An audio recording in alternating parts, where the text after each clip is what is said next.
मी आता बांबू आणण्यासाठी निघालो आहे. आपल्याला तिकडं घर बांधायला म्हणा किंवा बांबू आर्ट करायला बांबू लागतात जास्त प्रमाणात. त्यासाठी इकडं डोंगरावरती एका ठिकाणी आहेत बांबू, त्यात आपण घेऊन येऊया.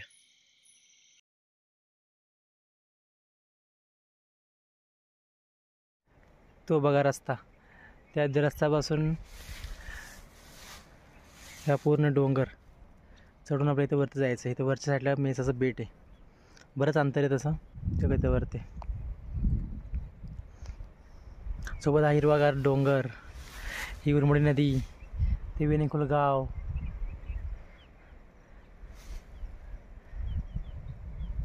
इथे आपलं गाव नावली. इथे हा डोंगर धरून मी इथून वरती आलो आहे. तसं वातावरण हिरवगार दिसतंय, पण ऊन आहे, ऊन भरपूर आहे. आता आपल्याला इथून वरती जायचं आहे गवतामधून चालत चालत. हा पूर्ण डोंगर चढून आलो आहे तर खरं दम भरपूर लागला आहे. आता आपल्याला इथं पुढे मेसाचं बेट आहे, आले आपण जवळ आले. आता इथं वाटत सगळं इतकं जास्त गवत आहे ना, चालायबरोबर गावत नाही.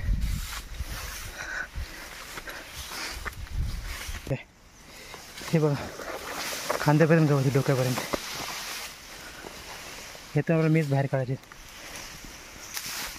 खूप अवघड आहे, पण केलं तर पाहिजे.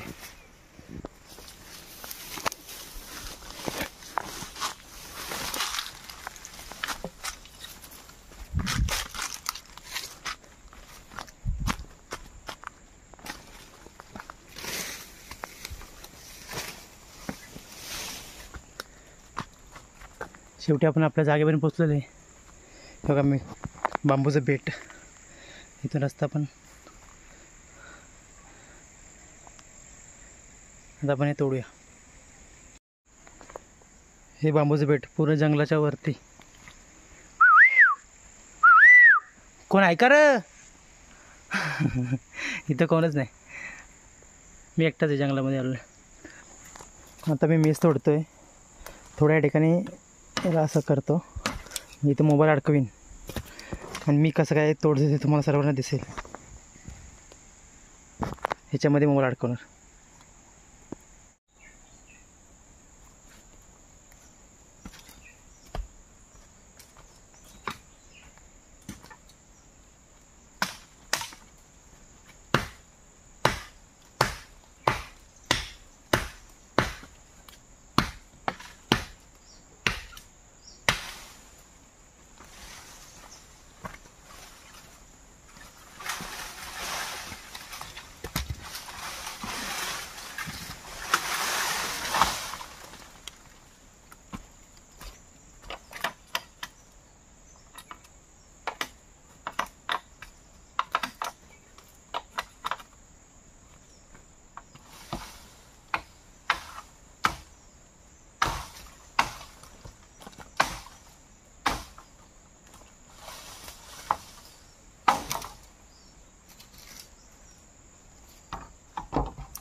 आपल्याला बांबू तोडत असताना सुद्धा हा कवळा आहे, हा बांबू नाही तोडायचा, जरा जून झालेला. हा बघा ह्या प्रकारचा बांबू, जास्त कवळा पण नाही, जास्त जून पण नाही, असा.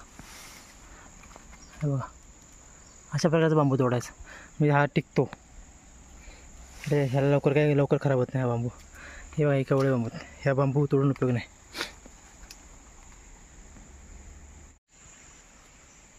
बराच वेळ झालं, तहान लागले, जरा पाणी पिऊ. इथं पाणी तर वाजतंय बाजूला कुठेतरी, पाण्याचा आवाज येतोय. हे बघा इथं झऱ्याचा उगम आहे, ह्या दगडाखालून पाणी येते. तिथनं खाल्याला की जरा जास्तच पाणी येते. इथं पितो पाणी जरा. हे बघा झऱ्याचं पाणी, आणि त्याचं जरा मी पाणी पितो.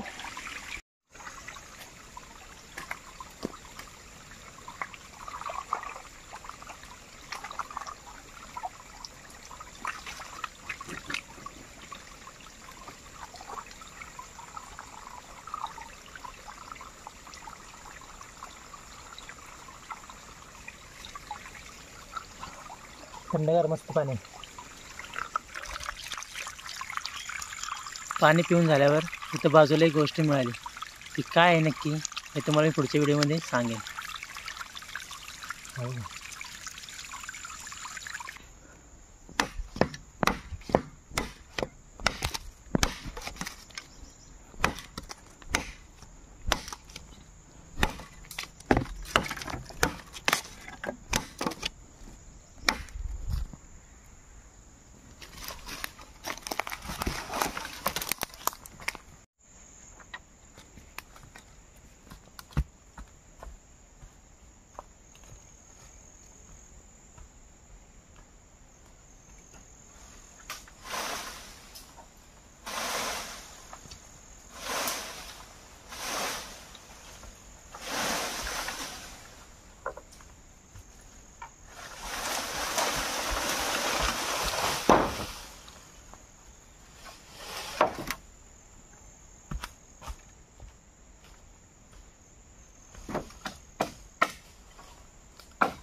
अशा तऱ्हेने बऱ्यापैकी बांबू तोडलेत.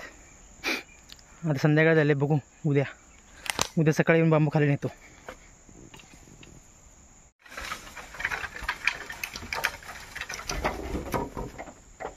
जवळपास 25 मेस तोडलेत. मेस म्हणजेच बांबू.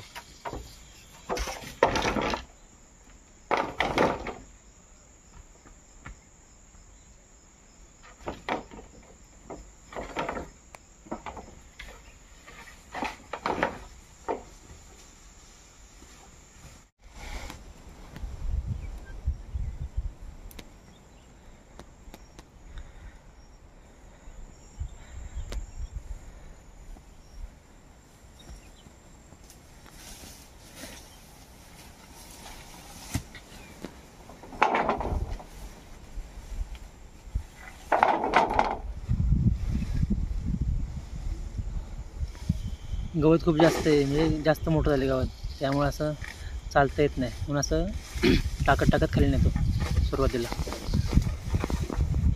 डोंगर असा उतरता पण आहे ना जास्त, त्यामुळं.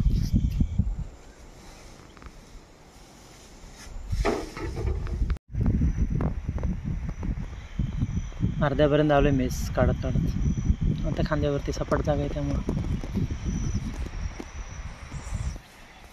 उतार असल्यामुळे सावरं चालायला लागते. आता इथून खाली असंच रस्त्यावरती घेऊन जायचं. अशा प्रकारे आपण आपले बांबू आपल्या जागेमध्ये आणलेत. आता इथून पुढे काय करायचं ते तुम्हाला मी सांगेन.